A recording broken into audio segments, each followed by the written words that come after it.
I remember the profound, suffocating silence that fell over Jerusalem, a tangible dread that smothered the vibrant cries of the market and the laughter of playing children. We were a city collectively holding its breath, waiting for the inevitable end we all felt deep in our bones. The horrific stories flooding in from the conquered northern tribes were no longer mere whispers. They were dire warnings, etched permanently into our consciousness with blood and ash. 10 tribes, utterly gone, vanished, and now the beast itself, the unstoppable Assyrian war machine, was at our very gates.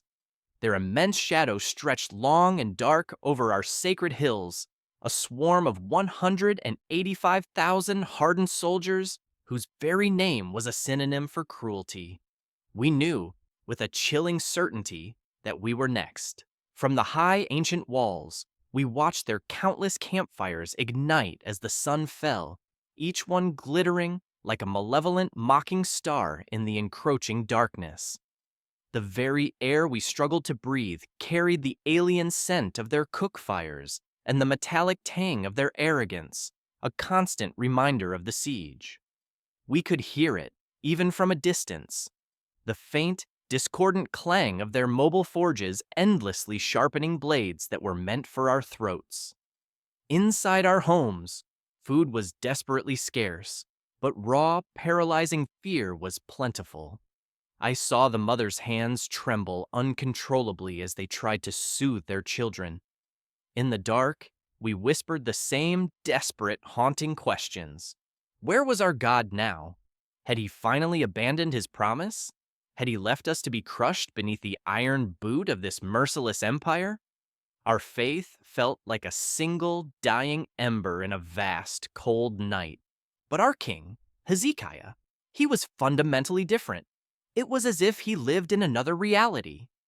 While the rest of us saw only an invincible army of destruction, he seemed to perceive something else entirely, a supreme test, a final stand he was compelled to make. He was a man of radical, unshakable faith, living in a time of absolute, overwhelming terror. He had torn down the idols, purified the temple, and called us all back to a covenant we had long neglected. Now, his entire life's work, our very existence, hung by the most fragile of threads. I watched him pace the palace walls alone, his gaze never settling on the enemy below, but perpetually fixed on the heavens above. What did he know? What had he seen? That we simple people did not? Then the voice came, shattering the tense silence.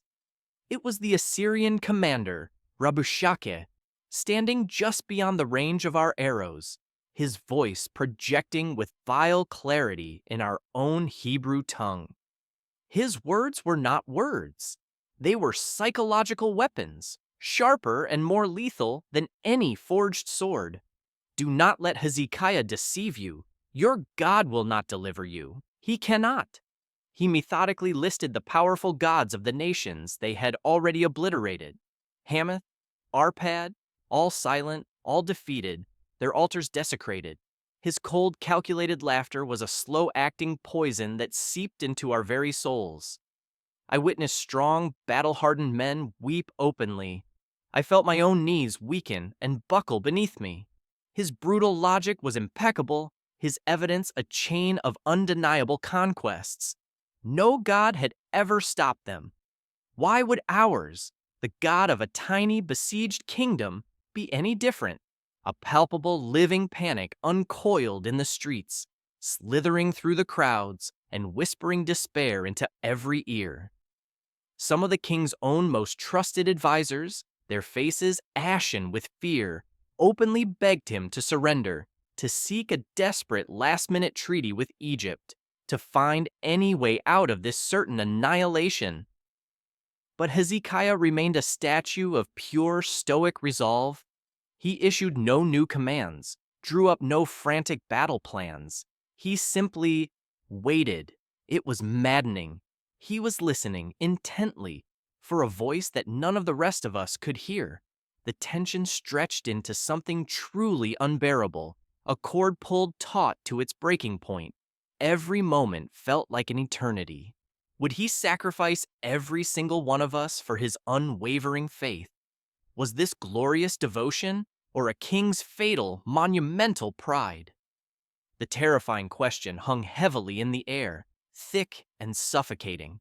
Then, the prophet Isaiah arrived. He didn't request a calm audience. He stormed into the royal court, his aged eyes blazing with a fire that was not of this earth, his presence electric, his voice thunderous and authoritative, echoed off the cold stone halls, delivering the direct words of the Lord. Do not be afraid of the words you have heard. I will put a spirit in him. He will hear a rumor, a mere report, and he will return to his own land, and there he will fall by the sword. A rumor? How could a whisper, a fleeting piece of gossip possibly defeat this vast iron fist encircling us? The divine promise felt impossibly fragile, like a single spider's web attempting to hold back a hurricane. The final, ultimate insult arrived later, delivered on a fine scroll, sealed with the distinct Assyrian royal emblem. It was a letter from the Emperor Sennacherib himself. Its contents were pure, unadulterated blasphemy, a direct and proud challenge to the sovereignty of the God of Israel. It mocked Hezekiah's faith with venomous precision, listing again the fallen silent gods of other nations, claiming our God would soon join them in the dust. I craved to see rage erupt from our king. I expected him to finally call his generals, to draw that line in the sand. But he did none of that. He took that vile scroll, his hands steady, and he walked, utterly alone, with a solemn purpose toward the temple. The entire terrified city watched him go, breath held. Hezekiah crossed into the holy place, into the very heart of our world, the inner court where only the priests dared tread. And there, before the golden altar of incense, he did something that forever shattered and then rebuilt my understanding of true power. He unrolled that hate-filled letter, physically laying the enemy's arrogance bare before the presence of the Lord. He didn't bargain. He didn't beg for armies or a visible miracle. His prayer was one of stunning, raw, and total faith. Lord, God of Israel, you alone are God over all the kingdoms of the earth. Open your eyes, Lord, and see. Deliver us so that all the kingdoms may know that you alone are God. It was the prayer of a man who had nothing left in this world but sheer, audacious trust. And in that sacred moment, something fundamental shifted in the universe. It wasn't a sound, but a feeling, a seismic change in the very spiritual atmosphere surrounding us. A divine, immense attention had been focused directly upon us. It was as if all of creation paused, holding its breath in response to that prayer. Beyond our sight, beyond our mortal understanding, a command was issued from the unshakable throne of heaven. The silence there was infinitely more profound than the one in our city. It was the quiet, the deadly calm before the unleashed storm of divine judgment.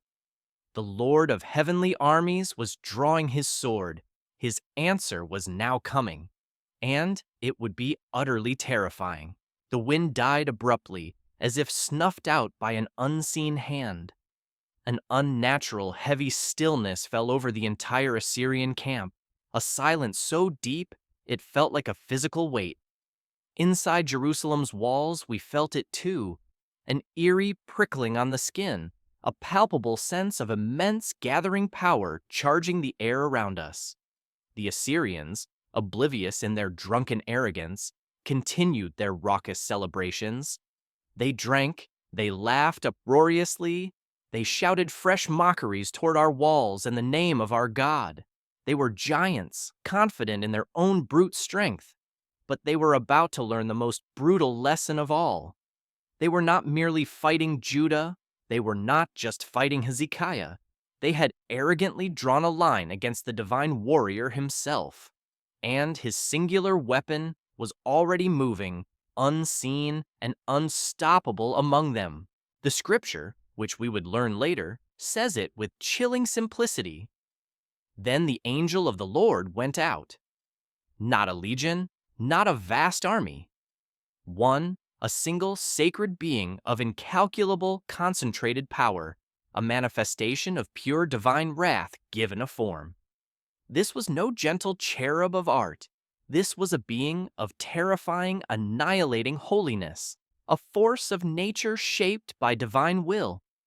It moved through the sprawling Assyrian camp like a silent, efficient wind of death, a scythe passing through ripe wheat. It didn't need a sword. Its very presence was the end of all things.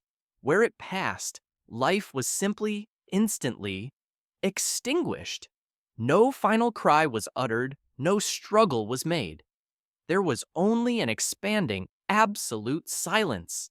When the sun finally rose, its pale, cold light revealed a sight that would be seared into the deepest part of my memory forever. The world's most fearsome army was now nothing but a vast, grotesque field of corpses. 185,000 men, frozen in a single moment of time. Soldiers sat slumped around long-dead cold fires, clay cups still clutched in their lifeless hands. Sentries stood rigidly at their posts, eyes wide open, yet seeing nothing for all eternity. It was a macabre gallery of statues, a horrifying masterpiece of instant, divinely ordained death. There was no sign of a physical battle, no spilled blood, no visible wound on any man. They were just empty vessels. A plague could not have done this. This was precision. This was pure, unadulterated judgment. This was a targeted strike from heaven itself. King Sennacherib himself emerged from his lavish royal tent, stretching and expecting to immediately give the order for the final victorious assault on our walls. He expected to see fear, surrender, certain victory. Instead, he was met with a silence so profound, so complete, it was louder than any battle cry ever uttered. His eyes scanned and saw his elite personal guard, lying where they had silently fallen hours before. He called out, his voice cracking with sudden confusion, for his generals. No one answered. Nothing answered. The sheer, impossible scale of the horror must have short-circuited his mind.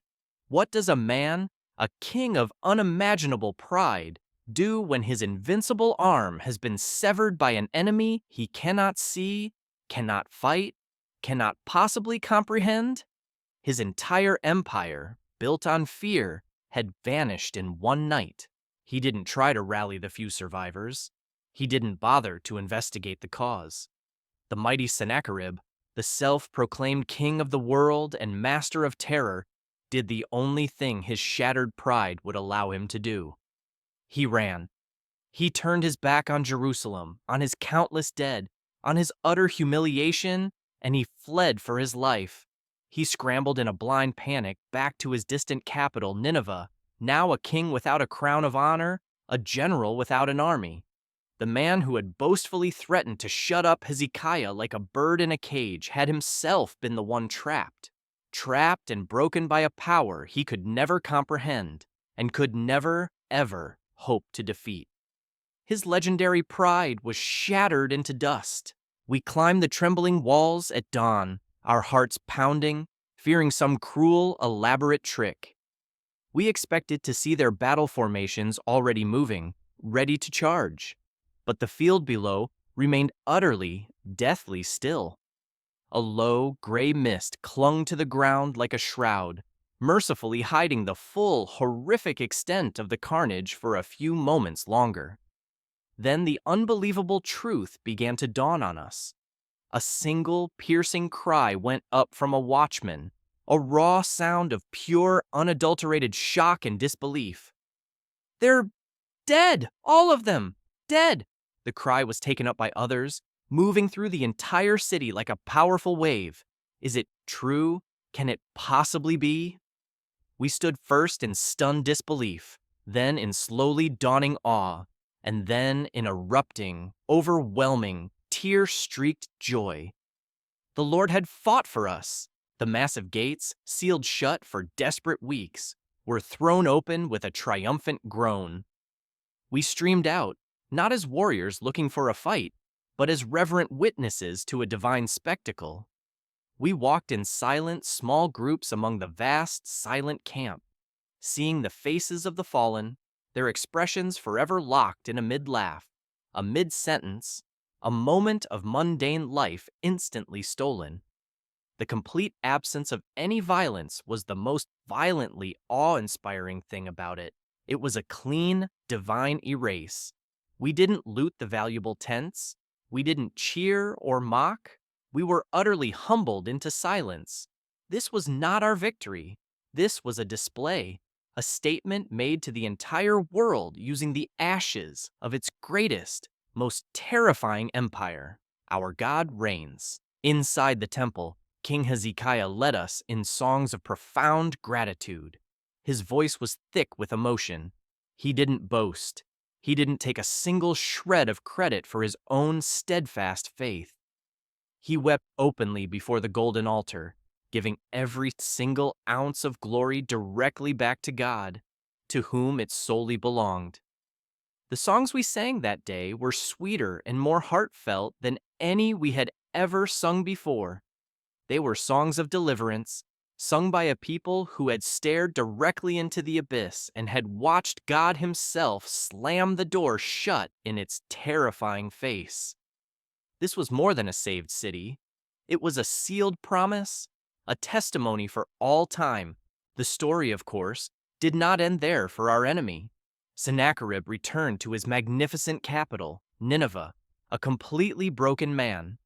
His own towering inscriptions still boasted of surrounding Jerusalem, but they could never explain, they could never admit, why he ultimately failed to conquer it.